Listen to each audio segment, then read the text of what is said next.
บายดีพ่อแม่พี่น้องเบิร์สุขุสุขคนเลยเนาะมื้อนี้ก็หาอยู่หากินคือเก่าทุกคนเดี๋ยวมื้อนี้ก็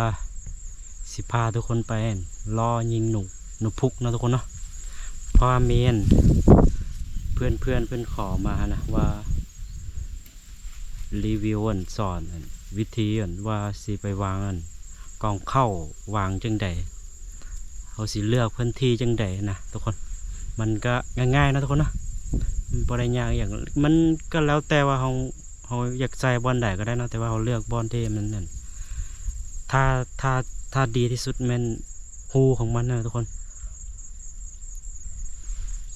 ใส่บอลนั่นฮูของมันจะดีที่สุดเลยทุกคนเพราะว่ามันเวลามันออกมาแล้วมันมากินเลยนะทุกคน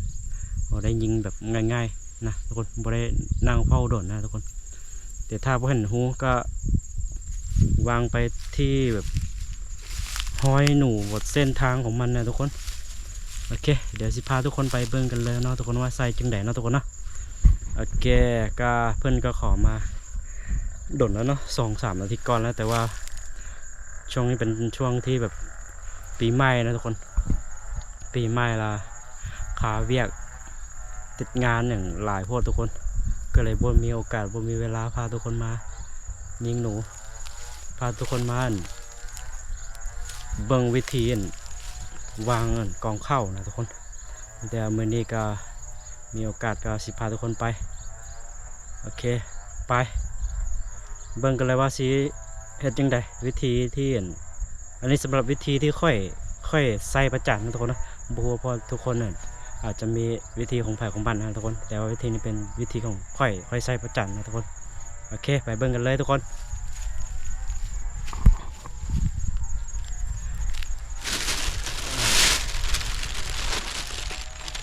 ข้าวเปลือกเขาทุกคนลุยกันเลย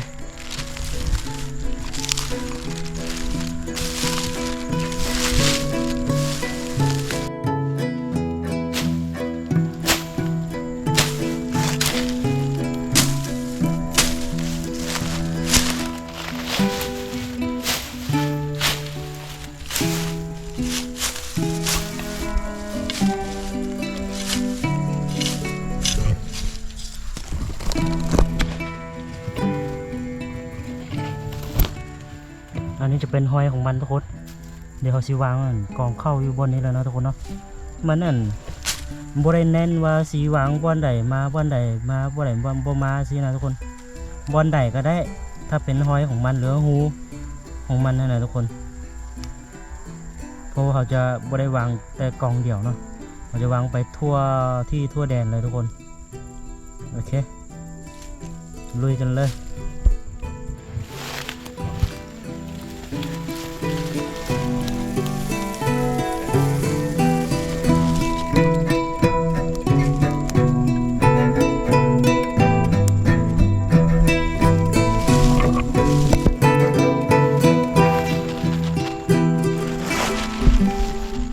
ที่สำคัญที่สุดก็คือ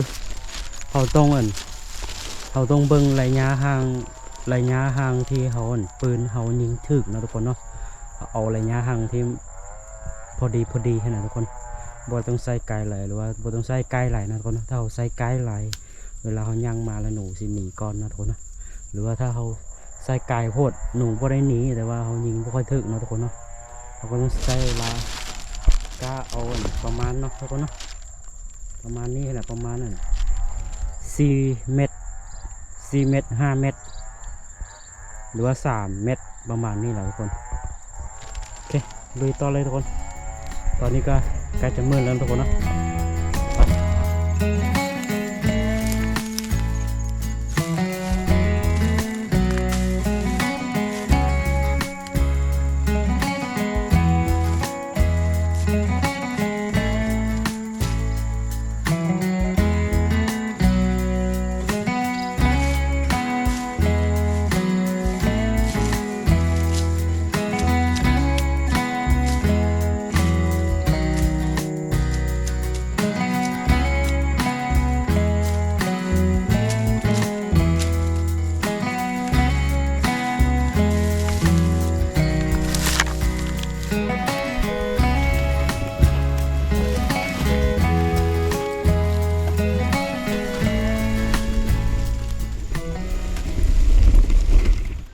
ประมาณนี้เลยทุกคน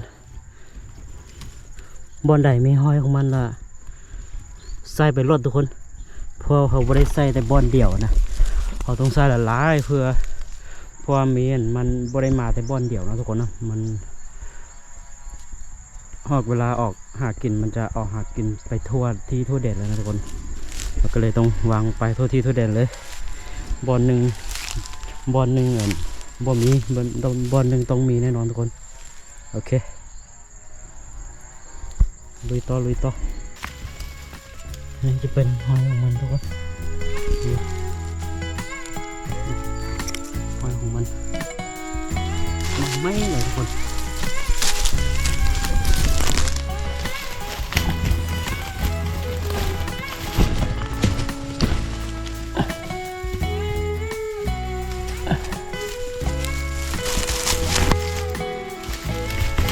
อันนี้มันจะเป็นหูนะทุกคนเนาะถ้าเราเห็นหูแบบนี้นะโอ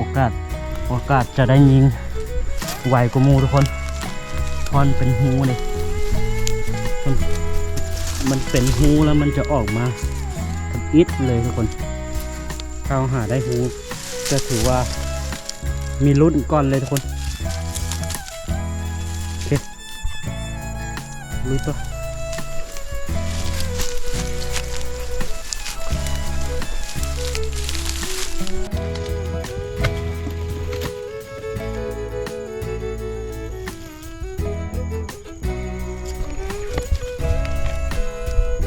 จะเป็นหูของมันทุกคนถ้าเขาหาบอลที่เห็นหูของมันคือแบบนี้นะทุกคนเพราะว่ามันจะมีรุ่นนะทุกคนนะเพราะวันนี้เป็นบอลที่หนูจะออกมา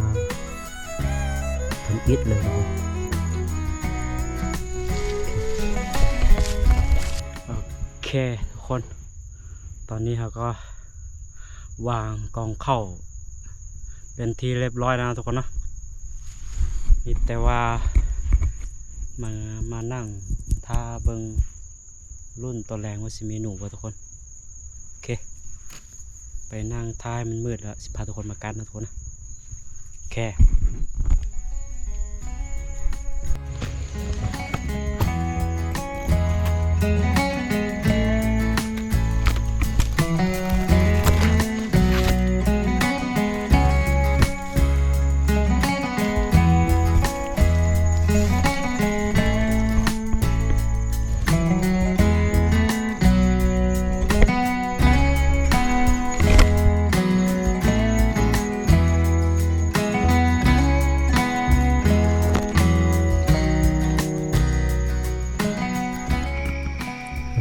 ทุกคน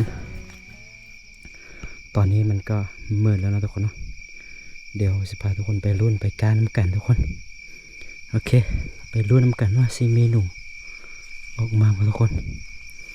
โอเคไปกันเลย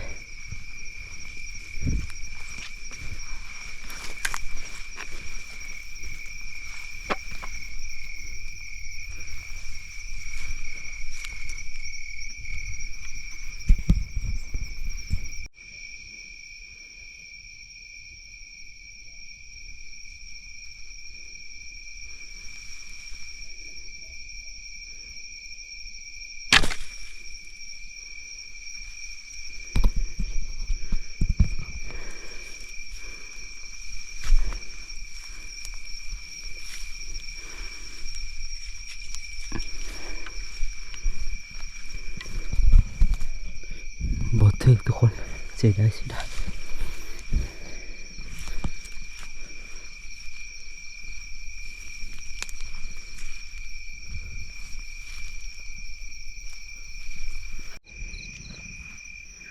โอเคทุกคนตอนนี้ก็